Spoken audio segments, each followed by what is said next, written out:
Yes. Let's see here. We got volume check. We got... There you go. All right, everybody. This show is edutainment. It stands for education.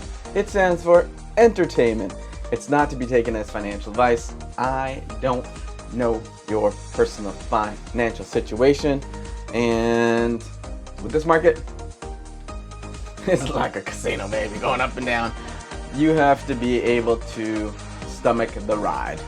And I don't know if most investors are, unless you're a passive investor, then you just don't look at it. But if you're an active investor, you are getting a little bit of a ride this week. With that said, we got 19 seconds. I'm going to do this. Mwah. Love you guys. Got wonderful notes here. But we're getting to this. Get that magic finger here. Hi, social media world. My name's Alfred Gordon Liu. This is 8 at 8, and 8 minutes starts right now. We're talking about Kinder Morgan.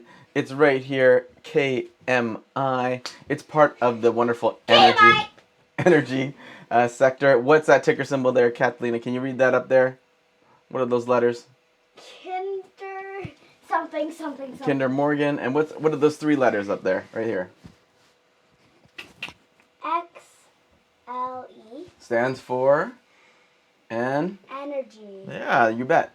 Energy stocks. Almost done school. She's losing it. Okay. If you are an investor, you're going here looking at investor relations. How much is Kinder Morgan today? Read that price. Oh, you can't read that price. She's gone. She's hiding behind me. It's $16 today. $16. You're coming to this website to look at all the compelling investment opportunities. Look at that. You're looking. This is not a compelling investment opportunity, as it's turned definitely to the downside in the last little bit. But this is what I'm really talking about. They lay it out nicely here. They're talking about investor days, and they're talking about investor presentations. These are kind of things that give you information of what you are investing in, because all this whole stock is, you're investing in a piece of a company's ownership. And that's awesome. You don't have to be a manager there. You don't have to be an employee. You can just be an investor, and you don't have to do any work. You don't have to dig any mountains to lay pipe. So it's an awesome deal to be an investor. But you came here for the chart, so let's look at that. If you are the investor that buys and holds, look at this. It had a tremendous huge drop, and then it's been bouncing back and forth. And let's see where it's at right now, bouncing back and forth. So woo, that's a big red candle. My goodness.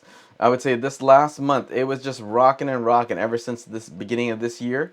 But this month, it pretty much erased all of those pretty much half a year gains. It just erased it with one solid red candle. So it's moved below. The buyers are still kind of holding it up a little bit, and also people are dumping it. So if you didn't get out early on here, I would have said you would probably get out right here before it broke. If it just broke here, you would have got out as well. And there's a popsicle stick by my ear. So if it breaks below this, you're definitely in trouble. I think you'll have a floor probably around, let's just call it 15.5. Yeah, let's call it 15.5. So $15.50. So if the stock drops below that, there ain't a lot of support. But I would say this is your main support here. 15.8, it's wicked off of that.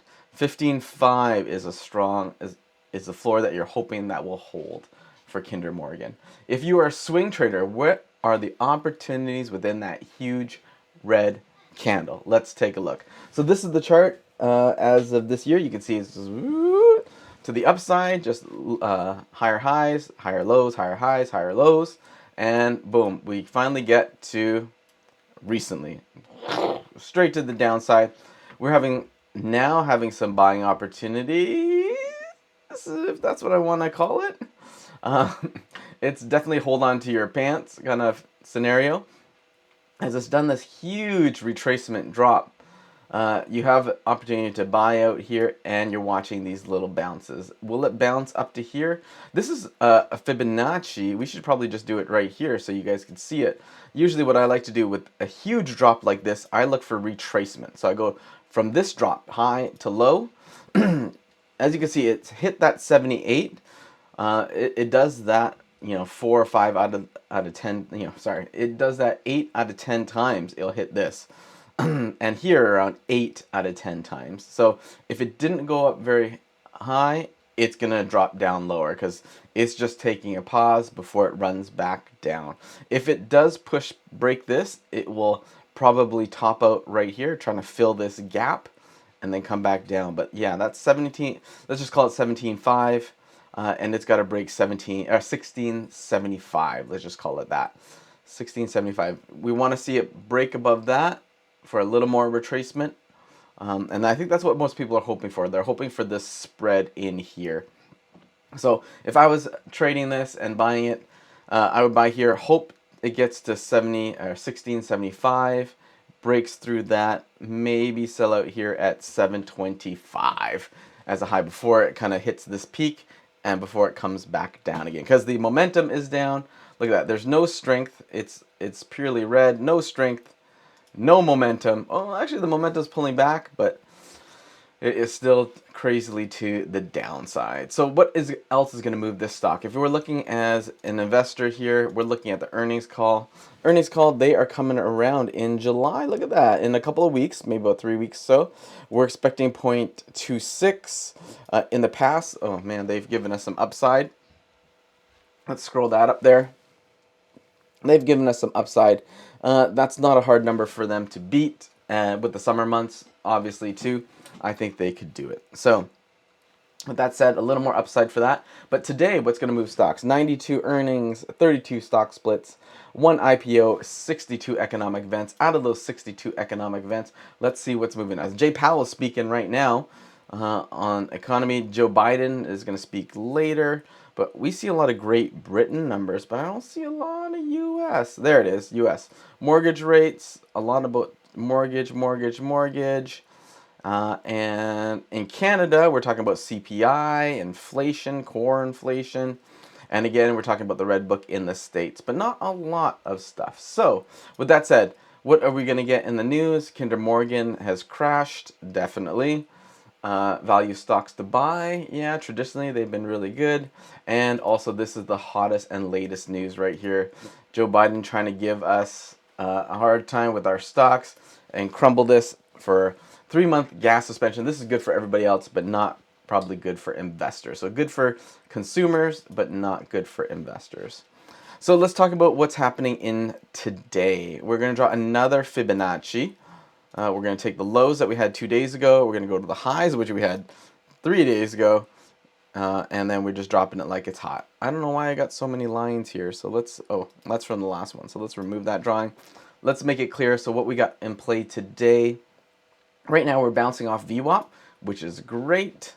1625, like I said, looking to press that 1675 up there. I think today with a little bit of rally, hopefully with what Joe Biden is saying is good news, and it rallies back up because we are having a surprise rally today. We got to wait until after lunch. Hopefully it pushes up. If not, we're looking at this low of day. We're going to break this $16 and then all the way down to $15.75. So that's your range today. Not a huge range. That's $1. So you're looking at like maybe 50-cent spread either direction. It's 50-50 gamble. You just got to see which way it goes with the market. Boom! Just like that, we're done. Oh, that felt good today. So the markets are having a little bit more of a bounce, like I talked to you about that dead cat bounce we had last week. We're having a little bit of a relief. How long that relief happens, I don't know. No one knows. No one's got a crystal ball. But what you can do is you can get ahead of the curve, or you can be with them, not fighting against it. All right, everybody. With that said, we're out. It's Wednesday. We're going to go back to the markets here, do a little more not swing trading, but I would say day trading or intraday trading. Let's see if we hit some highs, looking back to short some things in the market. So there are a couple things that have beat yesterday's highs, and will they continue there or not? Who knows? And Melina's up in here. Melina, thank you. Look at you saying, wow, woohoo! Yeah, hopefully the markets keep on going in this direction. I'm not a really good short person, so betting against the market, betting it will go down isn't really my bag, but I am learning, I'm doing it. I'd much rather be on the long side of the house, so making things go up. With that said, everybody, Kinder Morgan, again, you got to vote your values. Don't know if that's a stock for everyone, but if you are into gas, I don't know. If not, the sector might be for you, looking at just energy rather than this pure gas company. Maybe a little bit better for the environment. Kinder Morgan has a little bit of a track record of busting up the environment. So for those reasons alone, for moral reasons, ethical reasons, you might be out of here. But tomorrow, talk about this company, Microsoft, which is a little more green, everybody. Woohoo!